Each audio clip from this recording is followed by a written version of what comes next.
অন্যান্যবার বলা হয়েছিল শর্ত মানলে আমরা টেম্পোরারি একটি সিজ ফায়ার করব, এবার কিন্তু বলা হচ্ছে যে পার্মানেন্ট সিজ ফায়ার। 4টা 5টা বড় বড় জাহাজ, খাবারের জাহাজ যাচ্ছিল, যেটা ইসরায়েল ওটা বন্ধ করেছে।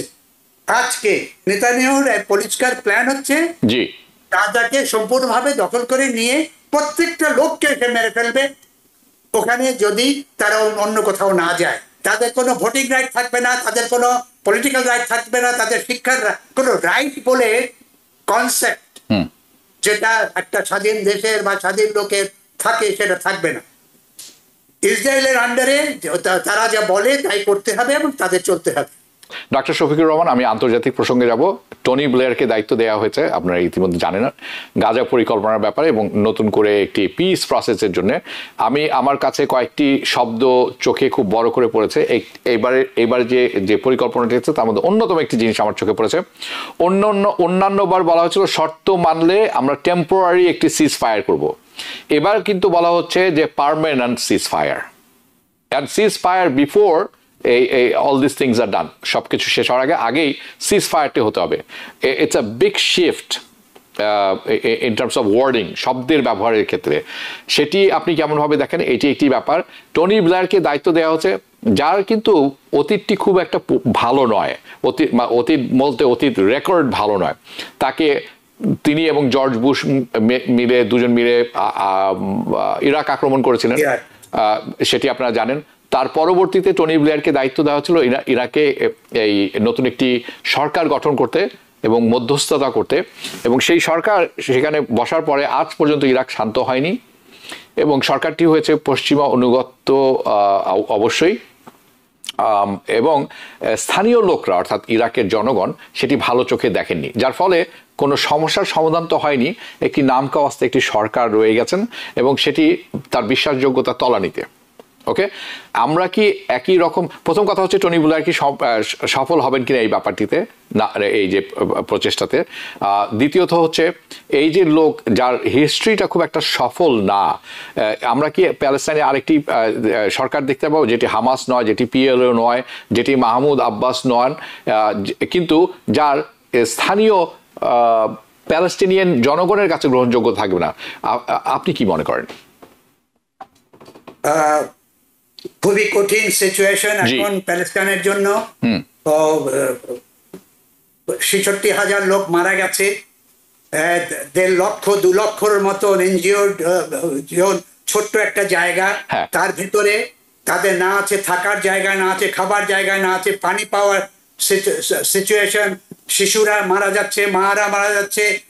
কেউ পৃথিবীতে, আমরা রিকগনিশন দিচ্ছি স্টেটের, কিন্তু তাদের প্রতিদিনের যে পেইন গুলো, প্রতিদিনের যে চ্যালেঞ্জ গুলো, সেগুলো কেউ সাহায্য করার। আজকে পর্যন্ত 4টা 5টা বড় বড় জাহাজ, খাবারের জাহাজ যাচ্ছিল, যেটা ইসরায়েল ওটা বন্ধ করেছে।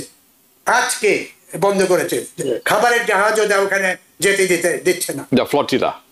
এখন এখন যেটা আপনার কাছে, আপনার প্রশ্নটা খুবই সুন্দর প্রশ্ন, এবং কিন্তু আমি যেটা দেখছি যে সিচুয়েশন এত আউট অফ কন্ট্রোল, এখানে কোনো একটা সমঝোতা, কোনো একটা সলিউশন ইমিডিয়েটলি দরকার।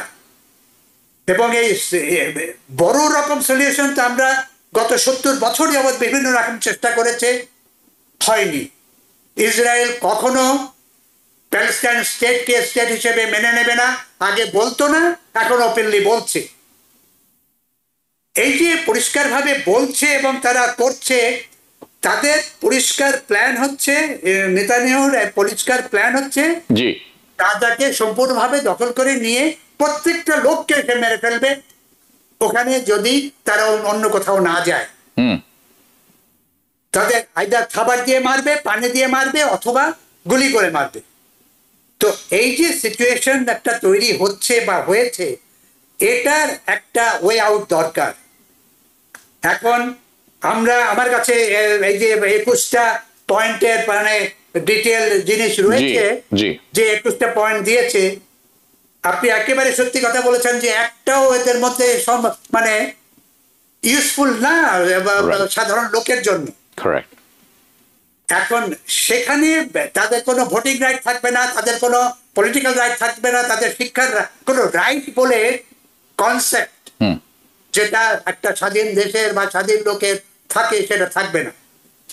ইসরায়েলের আন্ডারে তারা যা বলে তাই করতে হবে এবং তাদের চলতে হবে। সেটা আগেও ছিল, কিন্তু তার ভেতরেও কিছুটা অধিকার, এবং হামাস তো একটা পলিটিক্যাল পার্টি ছিল প্রথমে, এটা তো তারা তৈরি করেছে এবং পলিটিক্যালি ইলেক্টেড হয়ে এসেছিল। পরে যখন কোনো কিছু করতে পারছে না এবং ইসরায়েলরা কন্টিনিউয়াসলি তাদের কন্ট্রোল করছে, তখন তারা সহিংসতার অন্যদিকে গেছে।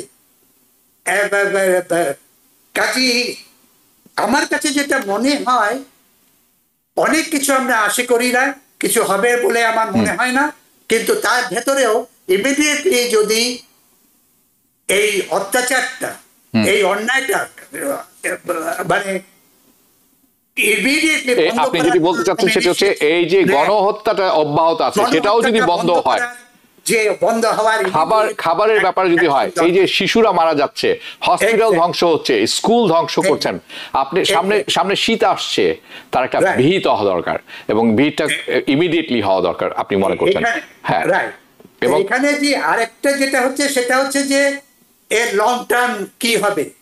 এখানে ইসরায়েল এবং আপনি যদি মিডল ইস্টের অন্যান্য দেশ দেখেন, তারা বিভিন্ন রকম রেজুলেশন নিচ্ছে, কথা বলছে, আলোচনা করছে, কিন্তু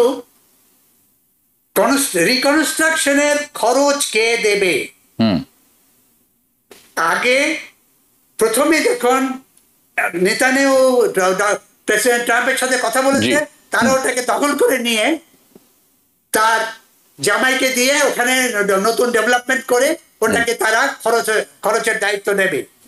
এখন বলছে যে এটা যদি তাদের কন্ট্রোলে না থাকে, তাহলে এই খরচটা মুসলিম কান্ট্রিকে দিতে হবে, ইজিপ্টকে, ইউরোপ, সৌদি আরবকে, অন্যকে। এখানে কত বিলিয়ন ডলার খরচ হবে এবং মিডল ইস্টের এই কান্ট্রিগুলো কেন দেবে? সৌদি আরব কেন দেবে যেটা ইসরায়েল ধ্বংস করেছে? যেটা আপনি বলছেন যে হ্যাঁ, যারা ধ্বংস করেছেন তাদেরকে দায়ী করছেন না আপনি। আপনার মনে আছে প্যারিস পিস কনফারেন্সের কথা? জি, কি চুক্তি হয়েছিল? চুক্তি হয়েছিল জার্মান এই সব ধ্বংস করেছে, জার্মান এই সবের জন্য দায়ী, এবং দে শুড পে। আজ পর্যন্ত তারা বিলিয়নস অফ ডলার দিয়ে থাকেন তার ক্ষতিপূরণ হিসাবে। তো এই একই সিচুয়েশন আমরা মানে এই গাজায় এবং উল্টোটি দেখছি, ধ্বংস করছে, ওয়েস্ট ব্যাংকেও অনেক ধ্বংস হচ্ছে। কাজে এই যে সিচুয়েশনটা, এই সিচুয়েশনটাকে ইমপ্রুভ করার জন্য, ভালো করার জন্য একটা পরিষ্কার ইমিডিয়েট মানে ধ্বংসটাকে, অত্যাচারকে বন্ধ করার জন্য ইমিডিয়েট অ্যাকশন দরকার। ধন্যবাদ। নিউ ইয়র্ক থেকে সম্প্রচারিত TVN 24 টেলিভিশন বিশ্বজুড়ে বাঙালির কণ্ঠস্বর।